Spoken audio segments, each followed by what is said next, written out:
Hello everyone, I am so happy that you are here and welcome to lesson number 65 of A Course in Miracles.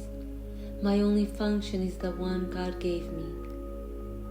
The idea for today reaffirms your commitment to salvation. It also reminds you that you have no function other than that. Both these thoughts are obviously necessary for a total commitment. Salvation cannot be the only purpose you hold while you still cherish others. The full acceptance of salvation as your only function necessarily entails two phases: the recognition of salvation as your function, and the relinquishment of all other goals you have invented for yourself. This is the only way in which you can take your rightful place among the saviors of the world. This is the only way in which you can say and mean, "My only function is the one God gave me." This is the only way in which you can find peace of mind. Today and for a number of days to follow, set aside 10 to 15 minutes for a more sustained practice period in which you try to understand and accept what the idea for the day really means. Today's idea offers you escape from all your perceived difficulties. It places the key to the door of peace, which you have closed upon yourself in your own hands. It gives you the answer to all the searching you have done since time began.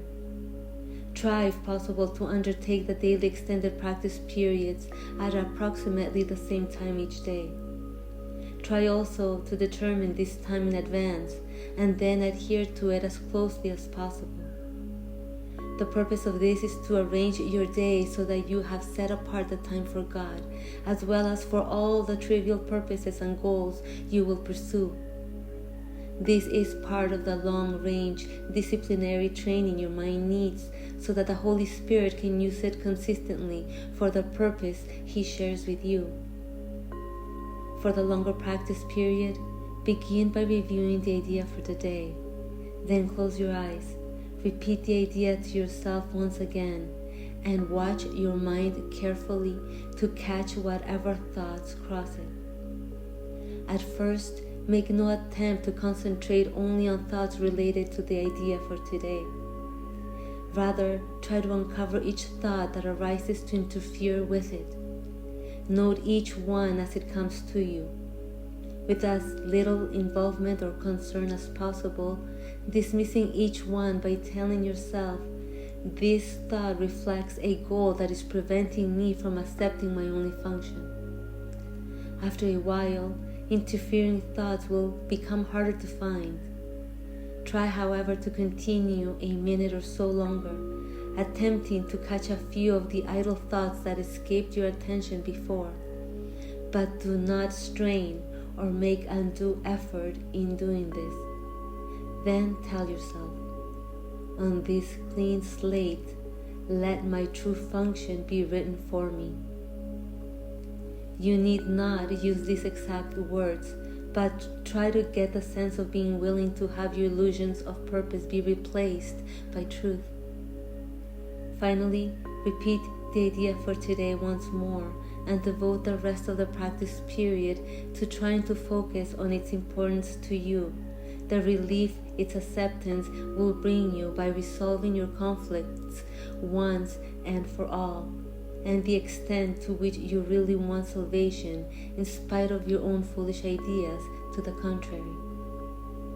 In the shorter practice periods, which should be undertaken at least once an hour, use this form in applying today's idea.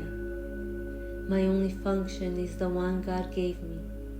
I want no other and I have no other. Sometimes close your eyes as you practice this, and sometimes keep them open and look about you.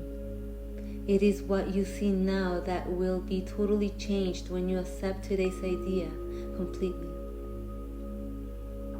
Okay, that is lesson number 65 of A Course in Miracles. My only function is the one God gave me. Yes, and God wills that you find peace. God wills that you remember that the doors of heaven were never shut, that the doors of eternity were always open, enveloping everyone and everything seen in the infinite universe without exception. But the illusory mind has a grip on everyone, apparently, not in truth. but there seems to be an apparent individual with a name, with an age, with a gender, with a firm and solid belief that it exists as the body and in time. But this is exactly the illusion. There appears to be an individual who can move its legs and arms and drive a car, work out, sleep and eat. But that's the illusion.